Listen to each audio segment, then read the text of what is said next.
बिस्मिल्लाहिर्रहमानिर्रहीम। अस्सलाम वालेकुम। उम्मीद करते हैं सब खैरियत से होंगे। आज जो हम टॉपिक डिस्कस करने जा रहे हैं वो है हमारा topic economic order of quantity. ये टॉपिक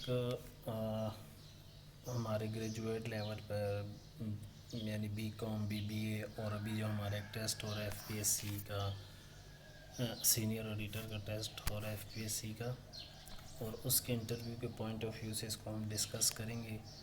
और साथ साथ में हम जो हमारे एजुकेशनल कैरियर है यानी ग्रेजुएट लेवल के स्टूडेंट्स वगैरह जो हैं वो भी इस वीडियो को देखकर उनको भी फ़ायदा ज़रूर हासिल होगा। तो आइए डिस्कस करते हैं, देखते हैं कि इकोनॉमिक ऑर्डर ऑफ क्वांटिटी होती क्या है।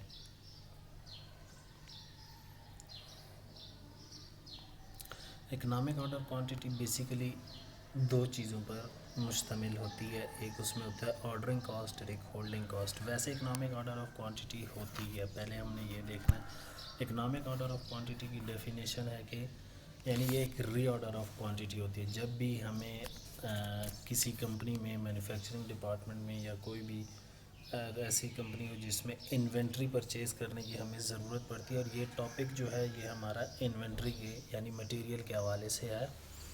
तो जब भी कंपनी को quantity of inventory quantity order करने की ज़रूरत पड़ती है, उसके लिए हम इकोनॉमिक ऑर्डर ऑफ क्वांटिटी को इस्तेमाल करते हैं। इकोनॉमिक ऑर्डर ऑफ क्वांटिटी का मतलब क्या है कि यानी ऑप्टिमम लेवल ऑफ कॉस्ट, जहाँ पर होल्डिंग और ऑर्डरिंग इन्वेंट्री कॉस्ट जो है वो हमारी मिनिमम से मिनिमम लेवल पर हो, तो हम इकोनॉमिक ऑर्डर ऑफ क्वांटिटी को यूज़ करते हैं अपने इन्वेंट्री को ऑर्डर करने के लिए। अब हम इसको समझते हैं कि क्या मतलब है इसका। यानी देखिए, पहले मैं लेमैन की एग्जांपल यानी लेमैन को समझाने की तरह एग्जांपल देता हूँ घर के हवाले से। कि घर में अगर हमें एक, जैसे हम सबको पता है फ्लोर घर में यूज़ होते हैं, मीन आटा घर में इस्तेमाल होता है, तो हमें तो ये पता है कि पूरे साल हमने आटा चावल वगैरह जो है वो यूज़ करने पड़ते हैं घर में। तो अब हम ये तो नहीं करते ना कि जाके हम पूरे साल के लिए आटा और चीनी जो है या चावल वगैरह जो भी इस्तेमाल होता है रोज़मर्रा की ज़िंदगी में, वो एक ही बार यानी सालाना जो हमारी रिक्वायरमेंट्स होती है वो एक ही बार उठा के ले आते हैं और घर में स्टॉक कर देते हैं। इस तरह तो नहीं करते, बल्कि हम ऐसे करते हैं कि जब हमें ज़रूरत पड़ती है, हफ्ते 10 दिन 15 दिन या 20 दिन आता है कि महीने का राशन जो है वो हम इकट्ठा उठाकर अपने घर में रख देते हैं, महीनों से इस्तेमाल करते हैं और फिर जाके अगले महीने दोबारा यूज़ करते हैं, परचेजिंग करके दोबारा घर में वो माल डाल लेते हैं। इससे क्या मतलब है, देखें, जितनी ज़्यादा हम क्वांटिटी अगर हम परचेज़ करके घर में स्टॉक कर देंगे, एक तो हमारी उस पर होल्डिंग कॉस्ट आएगी, कैरिंग कॉस्ट जिसे कहते हैं, और दूसरा उसके स्पॉइलेज होने का ख़तरा होता है, यानी वो ख़राब भी हो सकती हैं। तो इसीलिए हम इतने ही क्वांटिटी उठा कर लाते हैं जितनी हमारी इस्तेमाल हो जाए और हमें पता हो कि इतने अरसे तक ये चल सकती है। इसी तरह कंपनी की अगर हम एक एग्ज़ाम्पल ले लेंगे, एक मैन्युफैक्चरिंग कंपनी और उन्होंने मटेरियल परचेज़ करना है, साल के हवाले से हम बात कर रहे हैं, पूरे साल की उन्होंने कुछ मटेरियल परचेज़ करना है, तो वो क्या करते हैं कि जाते हैं मटेरियल परचेज़ करने के लिए। जब वो अपने परचेजिंग डिपार्टमेंट को बेचते हैं तो वो पूरे साल का मटेरियल जो है एक ही साथ उठाकर नहीं ले आते। एक ही साथ उठाकर क्यों नहीं लेके आते, क्योंकि एक तो उनको उसकी होल्डिंग कॉस्ट यानी उसके लिए वेयर हाउस मैनेज करना होगा, वेयर हाउस की कॉस्ट बियर करनी पड़ेगी, तो वो उतना ही माल उठाकर लेके आते हैं जितनी उनकी पास वेयर हाउस में स्टोरेज की स्पेस होती है, ना कि वो पूरे साल का माल एक साथ उठा के ले यहाँ पर जब कंपनी में माल पहुँचाया जाए तो इधर उनके पास स्पेस ही ना, उसके लिए अलग से रूम और रेंट पर हायर करने पड़े। तो उससे बेहतर है वो उतने ही माल लेके आते हैं जितने उनके पास स्पेस अवेलेबल होती है, यानी होल्डिंग कॉस्ट को बचाने के लिए। और इसके ऑपोजिट होती है ऑर्डरिंग कास्ट। ये दोनों आपस में कंट्राडिक्शन होती है, यानी एक अगर हम ज़्यादा मंगवाते हैं तो दूसरे की कॉस्ट बढ़ती है, दूसरी की ज़्यादा मंगवाते हैं तो ये फिर होल्डिंग का मिसाल होल्डिंग कॉस्ट, मटेरियल ज़्यादा मंगवाते हैं हम तो ऑर्डरिंग कास्ट कम पड़ती है, होल्डिंग कास्ट हमारी ज़्यादा पड़ेगी। इसी तरह अगर हम मटेरियल कम मंगवाते हैं तो हमारी होल्डिंग कॉस्ट कम होगी, जबकि ऑर्डरिंग कॉस्ट हमारी ज़्यादा पड़ती जाएगी। तो इस मसले को सॉल्व करने यानी सॉर्ट आउट इस मसले को सॉल्व करने के लिए इकोनॉमिक ऑर्डर ऑफ क्वांटिटी के कंसेप्ट को इस्तेमाल किया जाता है। यानी ऑप्टिमम लेवल पर ये दोनों ऑर्डरिंग कॉस्ट और होल्डिंग कॉस्ट जब होते हैं तो इस वक्त हम फिर अपनी क्वांटिटी को ऑर्डर करते हैं कंपनी में। अब आगे देखते हैं कि ऑर्डरिंग कॉस्ट क्या होती है। ऑर्डरिंग कॉस्ट किस चीज़ के साथ एसोसिएटिंग होती है? परचेजेज ऑफ मटेरियल, मटेरियल को कंपनी तक लाने में ऑर्डरिंग कॉस्ट, यानी कंपनी को कोई चीज़ की ज़रूरत है तो वो मटेरियल परचेज़ करने के लिए पहले परचेज़ ऑर्डर यानी एक्सटर्नल सप्लायर को ऑर्डर देता है कि मुझे इतने परचेज़ ऑर्डर के थ्रू के इतना मटेरियल चाहिए, तो ये ऑर्डरिंग कॉस्ट होती है। इस पर जितना खर्चा आएगा कंपनी तक माल पहुंचाने में वो होती है ऑर्डरिंग कॉस्ट। और फिर कंपनी में माल जब आ जाता है उसको जब स्टोर में अरेंज किया जाता है, स्टोर में रखा जाता है, स्टोर किया जाता है, तो उस स्टोर किए गए मटेरियल के लिए जो स्पेस यूज़ होती है उसको हम कहते हैं वेयर हाउस। और वेयर हाउस में जो कॉस्ट पड़ती है उस कॉस्ट को हम कहते हैं होल्डिंग कॉस्ट या कैरिंग कॉस्ट। ये था हमारा एक छोटा सा concept economic order of quantity में। इकोनॉमिक ऑर्डर ऑफ क्वांटिटी में होल्डिंग कॉस्ट आती है और ऑर्डरिंग कॉस्ट होती है। ऑर्डरिंग कॉस्ट क्या होती है? माल कंपनी में पहुंचने तक की जो कॉस्ट होती है वो ऑर्डरिंग कॉस्ट। और होल्डिंग कॉस्ट क्या होती है? कंपनी में स्टोरेज करने, मटेरियल को स्टोरेज करते हैं जहाँ वेयर हाउस में, उसको यूज़ करने तक जो कॉस्ट उसकी आती है वो होती है होल्डिंग कॉस्ट, यानी जब तक हमने उसको होल्ड करके रखा होता है।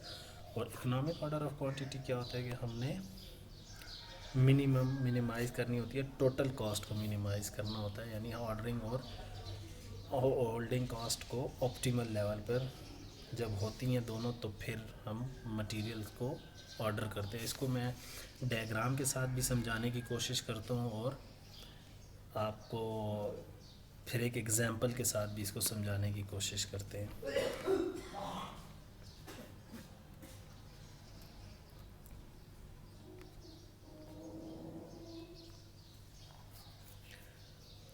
ये है, हम आगे इसको फर्दर डिस्कस करते हैं। ऑर्डरिंग कॉस्ट को हम एक्विजिशन कॉस्ट भी कहते हैं और इसको हम प्रोक्योरमेंट कॉस्ट भी कहते हैं। ऑर्डरिंग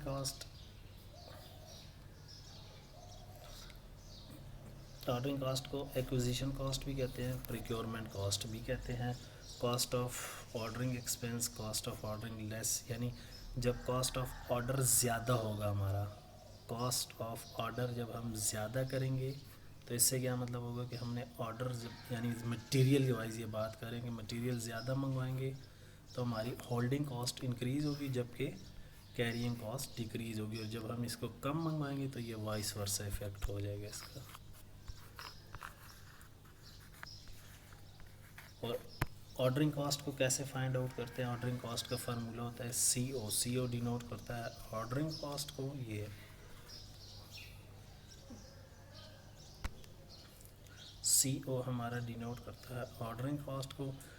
D हमारा डिनोट करता है एनुअल एक्सपेक्टेड डिमांड को, यानी सालाना एक्सपेक्टेड डिमांड जो होती है। और Q हमारा होता है order of quantity in a year, यानी एक साल में हमने कितनी क्वांटिटी ऑर्डर की है।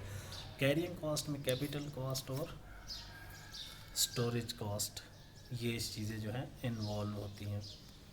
इसके बाद हम अभी इकोनॉमिक ऑर्डर ऑफ क्वांटिटी को एग्जांपल के साथ, डायग्राम के साथ समझाता हूँ कि इकोनॉमिक ऑर्डर ऑफ क्वांटिटी क्या होती है। जैसे कि हमने डिस्कस की इकोनॉमिक ऑर्डर क्वांटिटी में ये दोनों चीज़ें शामिल होती है। इनको ऑप्टिमम लेवल पर जब होती हैं तो हम माल ऑर्डर करते हैं। मसलन ये डायग्राम है, वाई एक्सिस और एक्स एक्सिस। वाई एक्सिस पे टोटल कॉस्ट है जबकि एक्स एक्सिस पे क्वांटिटी है।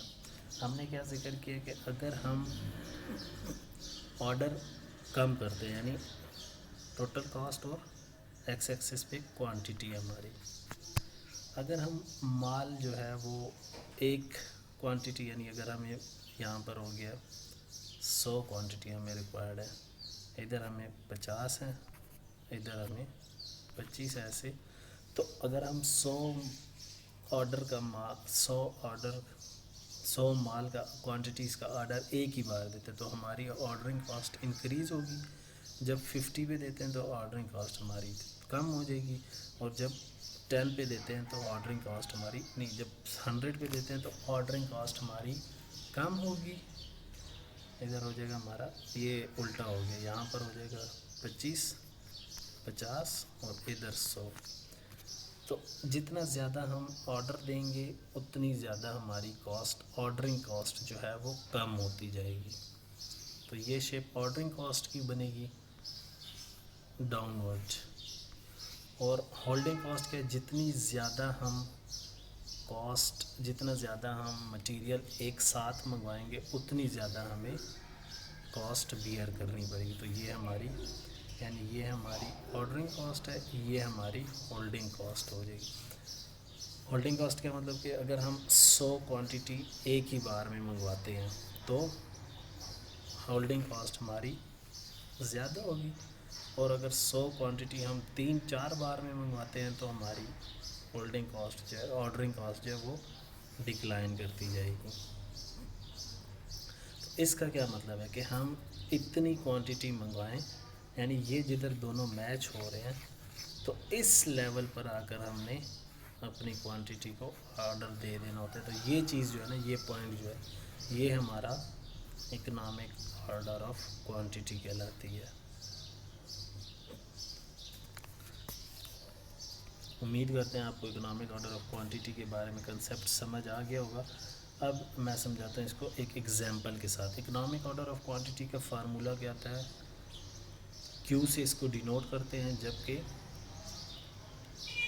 क्यू से इसको डिनोट करते हैं, Q is equal to 2CO ordering cost D annual demand divided by CH holding cost, और इसका स्क्वायर रूट ले लेते हैं। ये हमारी ऑर्डरिंग क्वांटिटी को फाइंड आउट करने का फार्मूला है कॉस्ट अकाउंटिंग में। मटेरियल अकाउंटिंग फॉर इन्वेंट्री, यानी मटेरियल की अकाउंटिंग के लिए ये फार्मूला इस्तेमाल किया जाता है। अब ये एक एग्जांपल है। नंबर ऑफ़ यूनिट्स मीन हमें, जैसे मैंने जिक्र किया कि जब भी हमें कंपनी में मटेरियल मंगवाने की ज़रूरत पड़ती है तो हम सारा मटेरियल एक साथ नहीं मंगवाते, हम कुछ कुछ मटेरियल करके मंगवाते हैं, क्योंकि हमें अपनी कॉस्ट को मिनिमाइज़ करना होता है। अब ये जो डाटा मैंने यहाँ पर कलेक्ट किया हुआ, ये है एनुअल बेस का डाटा, यानी अगर एनुअल हमारी डिमांड आती है नंबर ऑफ़ क्वांटिटी की 10, उस पे होल्डिंग कॉस्ट यानी पर यूनिट होल्डिंग कॉस्ट जो है हमारी 10 पड़ती है, और ऑर्डरिंग कॉस्ट पर यूनिट हमारी 100 होती है। उस पर परचेज़ कॉस्ट हमारी 10,000 यूनिट की फ़र्ज़ करें 1 लाख रुपीज़ है। तो हम यहाँ पर क्या करते हैं कि नंबर ऑफ़ यूनिट्स हम देखते हैं। अगर हम 10,000 यूनिट एक ही बार मंगवाते हैं तो कितने ऑर्डर देने पड़ेंगे, एक ही। इससे क्या मुराद है, एक ही ऑर्डर देंगे तो हमारा ऑर्डरिंग कॉस्ट कम होगी, जबकि होल्डिंग कॉस्ट इंक्रीज़ हो जाएगी। ये दोनों के ऑपोजिट है, ऑर्डरिंग और होल्डिंग कॉस्ट, एक बढ़ेगी तो दूसरी कम होगी। फिर अगर हम 5,000 प्रोडक्ट मंगवाते हैं सालाना, यानी 2 ऑर्डर देते हैं तो 5,000 करके मंगवाते हैं। फिर 4 ऑर्डर देते हैं तो 2500 आइटम्स मंगवाएंगे, 10 ऑर्डर देंगे तो 1000 आइटम मंगवाएंगे, 1000 क्वांटिटी नंबर ऑफ़ यूनिट्स मंगवाएंगे। 20 ऑर्डर्स देंगे तो 500 ऑर्डर ऑफ क्वांटिटी मंगवाएंगे, यूनिट नंबर ऑफ़ यूनिट्स मंगवाएंगे, और 100 नंबर ऑफ़ ऑर्डर्स देंगे तो 100 यूनिट्स की क्वांटिटी को ऑर्डर करेंगे। इससे क्या मतलब देखिए, जब 1 ऑर्डर देंगे तो ऑर्डरिंग कॉस्ट कितनी हमारी, मोस्ट लेफ़्ट साइड पे मेंशन है 100 रुपीज़ पर यूनिट, ये रुपीज़ में हम इसको कर लेते हैं। 1 मंगवाएंगे तो 1 इंटू 100 तो ये 100 हो जाएगा, 2 इंटू 100 200, 4 इंटू 100 400, यानी नंबर ऑफ़ यूनिट्स को हम जब ऑर्डरिंग कॉस्ट से मल्टीप्लाई करेंगे तो हमारे पास ऑर्डरिंग कॉस्ट पर ऑर्डर आ जाएगा कि हम अगर इतने ऑर्डर देंगे तो इतनी कॉस्ट हमारी ऑर्डरिंग कॉस्ट पड़ेगी। अब देखें, हमने अगर हमें एनुअली 10,000 मटेरियल की ज़रूरत पड़ती है कंपनी में, तो इसका मतलब ये तो नहीं है ना कि हमने 10,000 यूनिट मंगवाए हैं तो 10,000 यूनिट हमने पूरे साल अपनी कंपनी में होल्ड करके रखे हैं। 10,000 यूनिट में यूज़ भी तो हो रहे हैं ना, तो हो सकता है सालाना हमारे पास, या हम इसको जब 100 यूनिट यूज़ करेंगे तो 900 रह जाएगा, फिर 900 यूनिट की हमें कॉस्ट बियर करनी पड़ेगी, फिर अगले 100 यूज़ होंगे तो 800 की यूनिट बियर करनी पड़ेगी। इसलिए हम इसमें होल्डिंग कॉस्ट के लिए एवरेज इन्वेंट्री को लेते हैं, क्योंकि हो सकता है साल में हम 900 मटेरियल या एंड पे साल के एंड पे सारा मटेरियल यूज़ हो जाए, तो इसलिए होल्डिंग कॉस्ट के लिए हम एवरेज नंबर ऑफ़ यूनिट्स को, एवरेज नंबर ऑफ़ क्वांटिटीज़ को यूज़ करते हैं।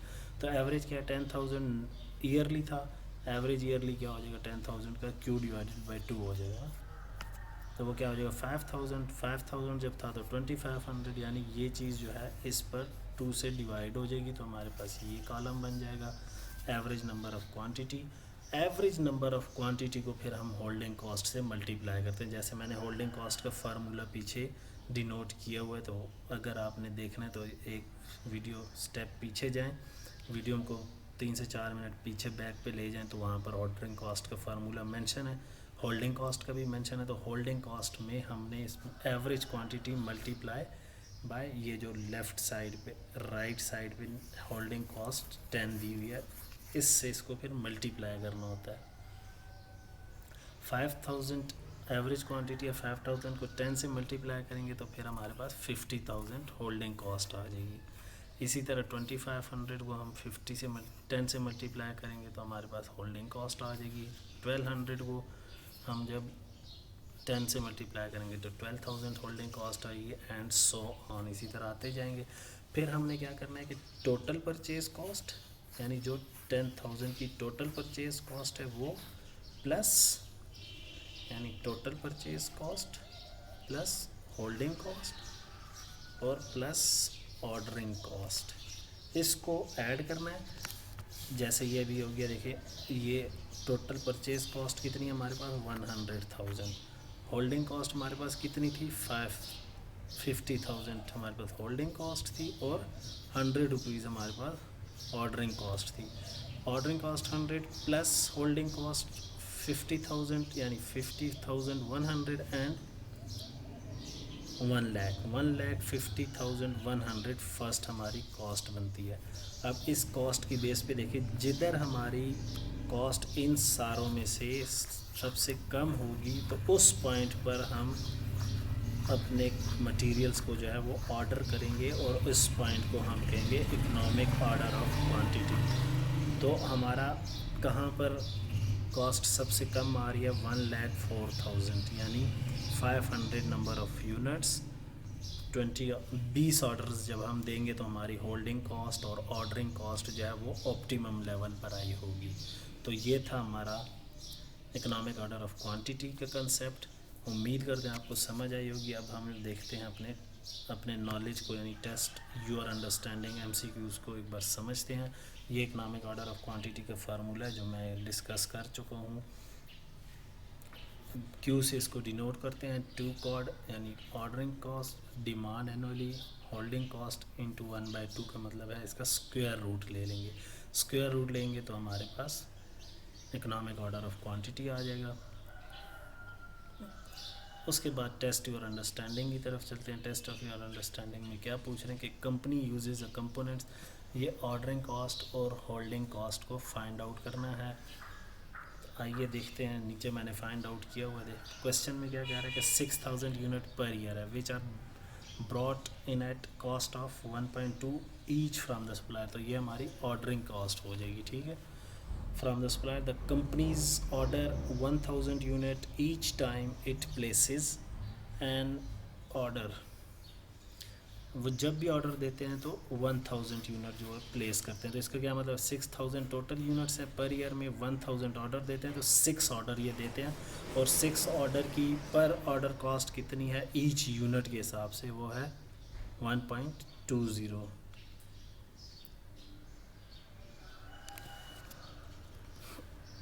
The average inventory held 500 units, यानी सालाना एवरेज इन्वेंट्री जो है 500 यूनिट्स वो हेल्ड करते हैं। ये ऑर्डरिंग कॉस्ट में इस्तेमाल होगा Q/2 का।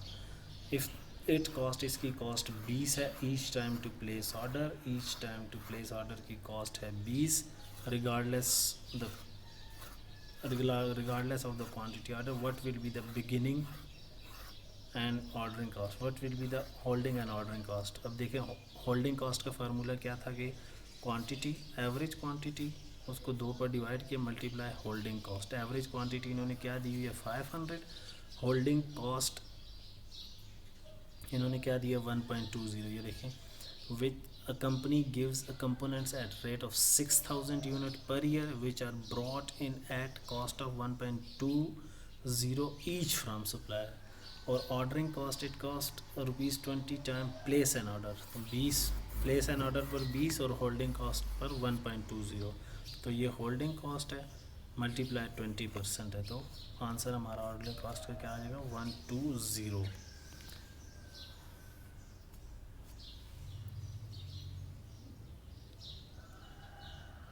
इस तरह एनुअल ऑर्डरिंग कॉस्ट क्या है कि demand divided by quantity multiply cost of ordering, तो वो क्या हो जाएगा हमारा 6000 डिवाइडेड बाय 1000 मल्टीप्लाई 20, सो 120 हमारी ऑर्डरिंग कॉस्ट बनेगी।